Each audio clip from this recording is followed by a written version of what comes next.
So this upcoming weekend is Star Wars Celebration 2023 in Europe, and there will be exclusive pops from Funko. But don't worry, if you can't obviously make it to the convention in Europe, these will be shared across the world. So I thought that because we're now in the month of April, that this month's tier maker ranking video here on the channel will be based around the Star Wars Celebration exclusive pops, as we're going to look through all of them. So let's get ranking. Alrighty, so here is every single Star Wars Celebration exclusive Funko Pop, all the way starting from 2015 to the upcoming exclusives for 2023. So kicking off with the 2015 exclusives with the R2Q5, and I'm going to put this under not bad. It's actually a not bad looking droid, especially for when it was made and because it's mostly all black. And then we have ourselves the Shock Trooper, which I'm also going to put this under not bad. At this point, Star Wars pops for troopers looked a little bit weird, but imagine what a Shock Trooper would look like with 2023 standards. Then we have the Unmasked Darth Vader, which yes, you guys most likely probably have it as a common pop, but this was a first to market Star Wars Celebration exclusive in 2015, and I gotta put this under really good. For the longest time up until the upcoming Return of the Jedi set that's coming out, this was the only way, besides obviously the common, that you can get as terms to an unmasked Darth Vader. It kind of still holds up to 2023 standards today. Then we got ourselves the R2R9, and I'm going to put this at the beginning of not bad. This time I'm actually going to specifically rank all of these exclusives, which I'm going to actually put the Shock Trooper in front of the R2Q5. And I've always had some sort of personal spot as terms to R2R9. He's like the red R2D2. You would have seen him on like Obi-Wan's ship in the prequels. So I really do enjoy that they made a pop of R2R9. It would be cool to see a remold at some point. Then we got ourselves the last pop for 2015 Star Wars Celebration, and that is the E3PO, which I will put this under not bad at the beginning. I do think that the San Diego Comic-Con exclusive that was released, I'm pretty sure like a couple weeks to a month before, of C3PO with that chrome finish was much better, obviously, than the E3PO. Then moving on to 2016's exclusives, which there were also only 5 exclusives, starting off with the Ceremony Luke Skywalker, which this isn't too bad of a pop. I'll put it at the beginning of not bad. And then we got the Han Solo version of the Ceremony, and that will also go right there in front of E3PO. Bespin Luke Skywalker, I do have to put maybe at the end of really good, and I think still to this day, it's the only way you can actually get a Luke Skywalker with obviously his hand cut off. Then we got ourselves Forlom, which I will also put this under really good. I'll actually put it right at the end. I mean, this still is, I believe, the only way singularly you can get Forlom besides getting it in the deluxe form for the Bounty Hunter set, but it's still pretty cool with the detail involved here. And then last but not least, for 2016, we have ourselves the Blue Senate Guard, and I'm going to put this at the end of really good. Actually, I'll put it right here in not bad. So now moving on to the 2017 exclusives, which this is where Funko was really kicking in with the Star Wars Celebration exclusives. There was a total, I believe, 9 in this case, in which the first one we have is the Hoth Princess Leia, and I'm gonna put this under not bad right at the front. This is where Funko is really putting in detail with their pops at this point. Hooded Luke Skywalker, definitely I would have to put right in front of Princess Leia. Return of the Jedi, it's the 40th anniversary this year, so it would be cool to get another version. I know we got like the holographic one coming out, and then there's another one involving Return of the Jedi, but like another hooded Luke Skywalker would be pretty cool. Then we got ourselves the Garridan, one of the spies from A New Hope, and I'm going to put this, it's going to go under not bad, but I think it might go in front of the ceremony Luke Skywalker, but not in front of Princess Leia. Next up, we have ourselves the holographic Qui-Gon Jinn, and I'm gonna put it under not bad, and it's gonna be in between these two pops, and I think it would go under really good if this was glow in the dark, considering that a lot of the holographic pops already are glow in the dark. I mean, it made sense for this pop to be made because they did the New York Comic Con 2016 Qui-Gon Jinn, and it's just a remold, except now holographic form. Then we got ourselves the Imperial Disguise Chopper,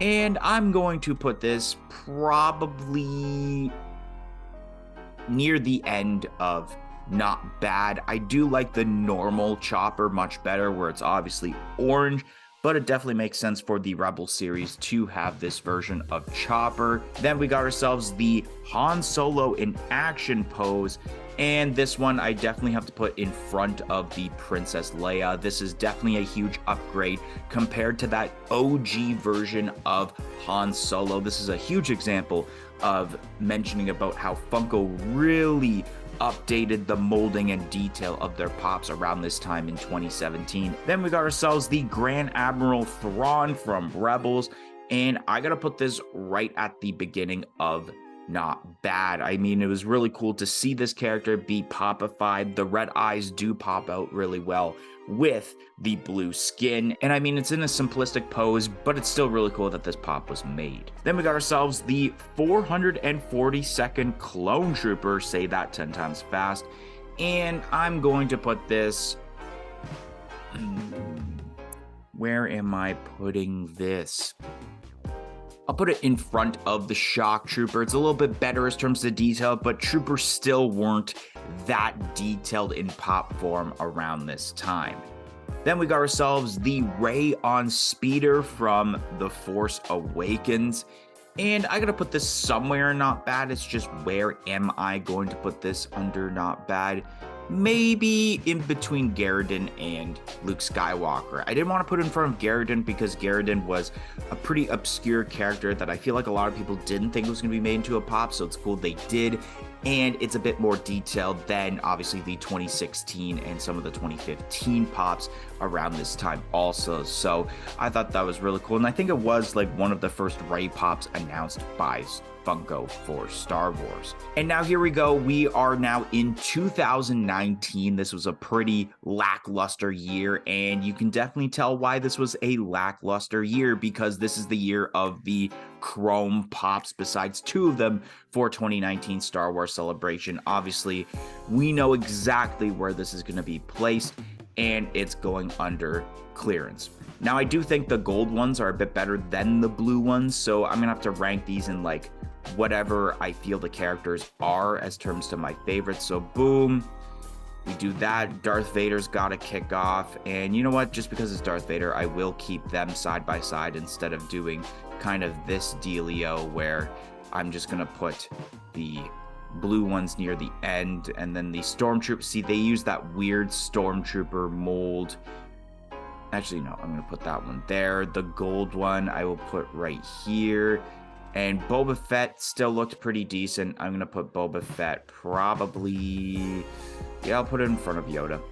And then the blue one is going to go in front of Yoda. And then boom, that is the clearance section, and probably will be the only pops going into that clearance section. But then we got ourselves Watto, and this has got to be the first pop going under amazing. I think this pop is so awesome. I remember getting this, I believe it was Hot Topic where this was shared to, and it's really cool. I love how they pulled off the eyes, and it's so cool that Watto has been made into pop form.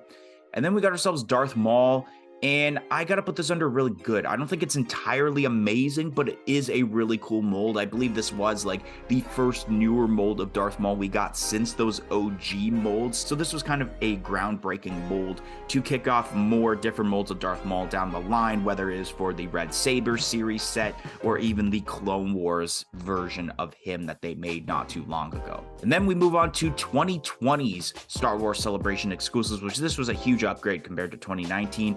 We got Yoda in Dagobah lifting the X-Wing. I gotta put this right at the beginning of amazing. This pop is just so fantastic. Just the detail involved. Yoda with his eyes closed.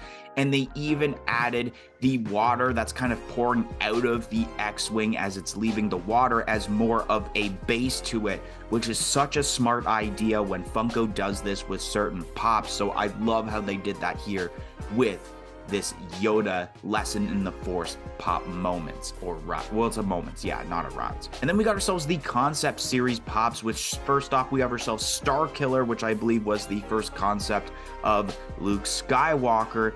And I gotta put this somewhere in not bad. I just don't exactly know where I'm gonna put it under not bad. I actually might put it near the end. And then we got ourselves the concept series Chewbacca, and I actually really love this mold, and I gotta put it in the middle here. I almost thought about surpassing Darth Vader, but obviously Darth Vader being my favorite character in Star Wars, there's just no way in my opinion that I felt like I could have put that past it. And what's really cool about this mold is that this is what ended up being the mold for Zeb in Rebels. So it was really cool to see like Chewbacca could have looked like this, but then instead of scrapping that idea, they gave it to a different character down the line. So really cool that they made this. The concept series Boba Fett, and I'm also going to put this, you know what? Yeah, it's gonna go under not bad. There's no way I'm gonna put it past.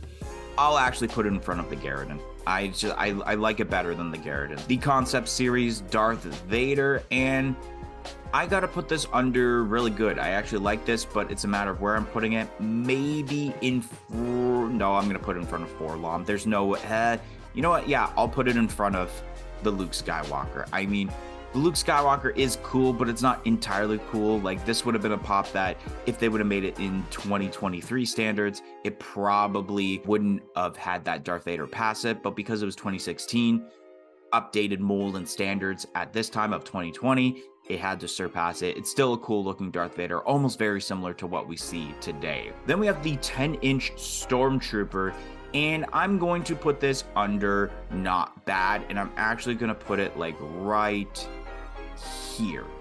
And it was really cool to see this version of Stormtrooper, and what I mean by this version is what the Stormtrooper actually looks like, because for the longest time, even with the molding that you can see with the chrome Stormtrooper pops, that they added like the pop eyes to the helmet, and it just looked so awkward for so many years. So when we seen this 10-inch Stormtrooper, and you can see that it actually has more of what the Stormtrooper helmet looks like with the eyes, that is what the Stormtrooper should look like, and it just looks so cool compared to the OG ones. And then we got ourselves the holographic Obi-Wan Kenobi, and I gotta put this under amazing, and it will go probably right here. And I feel like a lot of people often forget that this was a Star Wars Celebration exclusive for 2020 because it wasn't initially released with the 2020 set. It was actually basically a giveaway prize on the Star Wars Celebration website. It is glow in the dark, which is why I think it's amazing compared to the Qui-Gon Jinn, which isn't glow in the dark. And it's also limited to, I believe, 3,000 pieces. So you got a limited piece count for a Star Wars Celebration exclusive. And I think that it turned out well, especially where you actually have some cool different shadings of blue to kind of make it stand out compared to that Qui-Gon Jinn from 2017. And now we're moving on to the 2022 exclusives from last year. Not as good in my opinion as 2020, but way better than 2019 for sure. First off, you know what? I'm going to leave these ones till last. So I'm going to move R2-D2 there. I'll bring the concept series ones forward though. So we got ourselves the, I'll start off with the singular pops here, starting off with Darth Vader. I'll be honest, it could have been better. I mean, we've seen a lot of Darth Vader molds similar to this. I mean, yes, Darth Vader is my favorite character in Star Wars, but we've seen a lot of cooler Darth Vaders. I think the concept series version that we're looking at under really good is more amazing. The unmasked one is more amazing than this one. That seems like it's something we've even gotten in a regular wave of Star Wars pops. The Stormtrooper, however, I'm going to put under really good, and I think I got to put it in front of the Darth Vader. And this is also because now we have a 4-inch version instead of having to fork up money for the 10-inch version to get a good-looking Stormtrooper. We got the Luke Skywalker, which I will also put under really good, right in between the other Luke Skywalker and the Darth Vader. And that's because we've never really had kind of like, I guess I can call it farmer Luke Skywalker from A New Hope in pop form like this before, so it is something new and refreshing, and especially because this is 2022 standards with the scraggly hair and even the posing, it looks really good. Princess Leia, this one is not too bad. I will put it in front of the Hoth Princess Leia as terms to molding detail, and then the Chewbacca is also not bad. I will actually put it in front of that Princess Leia in not bad. Then we got ourselves the 5-pack I'm going to show off first, and this is a could have been better. I thought about putting it under clearance, but these pops definitely are better than the Chrome Star Wars Celebration pops from 2019.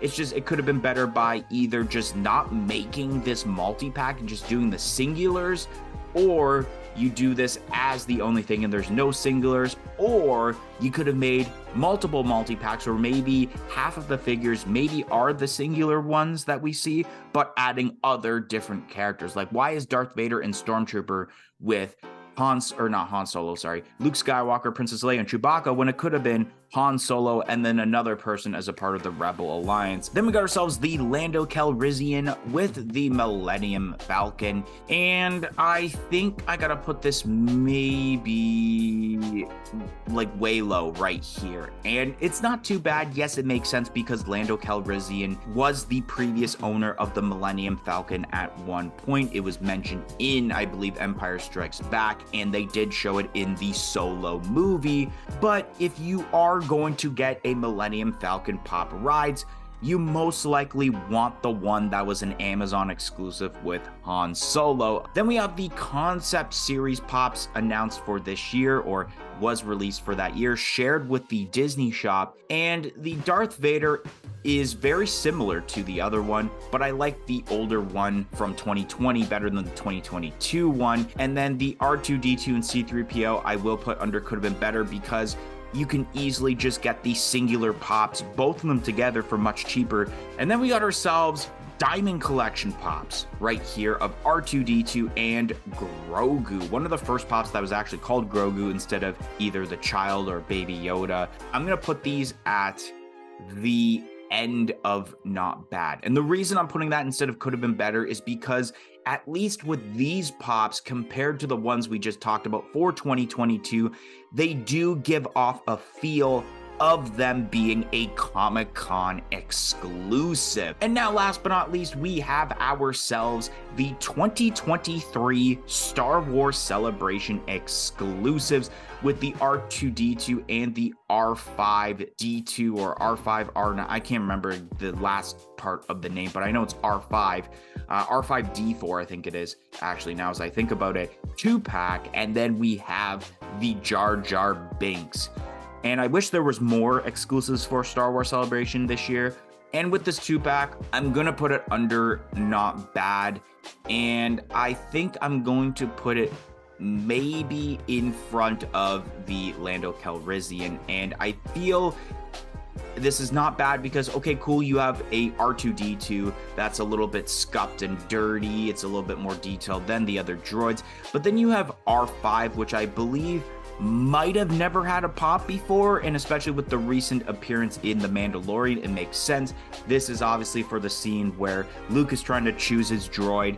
R5 kind of breaks down, and C-3PO, with recommendation, asks to choose R2-D2. And then last but not least, we have ourselves the new Jar Jar Binks from The Phantom Menace with his tongue sticking out. And I gotta end it off on a good note here for this tier maker list, and I gotta put it right smack dab in amazing. This pop is so much better than the other I almost said the R2-D2s, is so much better than the other Jar Jar Binks. I mean, that original one, you can see with the 2015 or 2014 standards of detail, it just looks so weird. They did make the one for the Clone Wars, which looked pretty decent, but this one with his eyes kind of closed, he's got his tongue sticking out with the thumbs up, it definitely screams out Jar Jar Binks when you look at this pop. So anyways, that is going to be the end of this tier maker list of Star Wars Celebration exclusive pops. And if you enjoyed this tier maker list, don't forget to like, comment, and subscribe. Let me know if you're planning on getting any of these Star Wars Celebration exclusives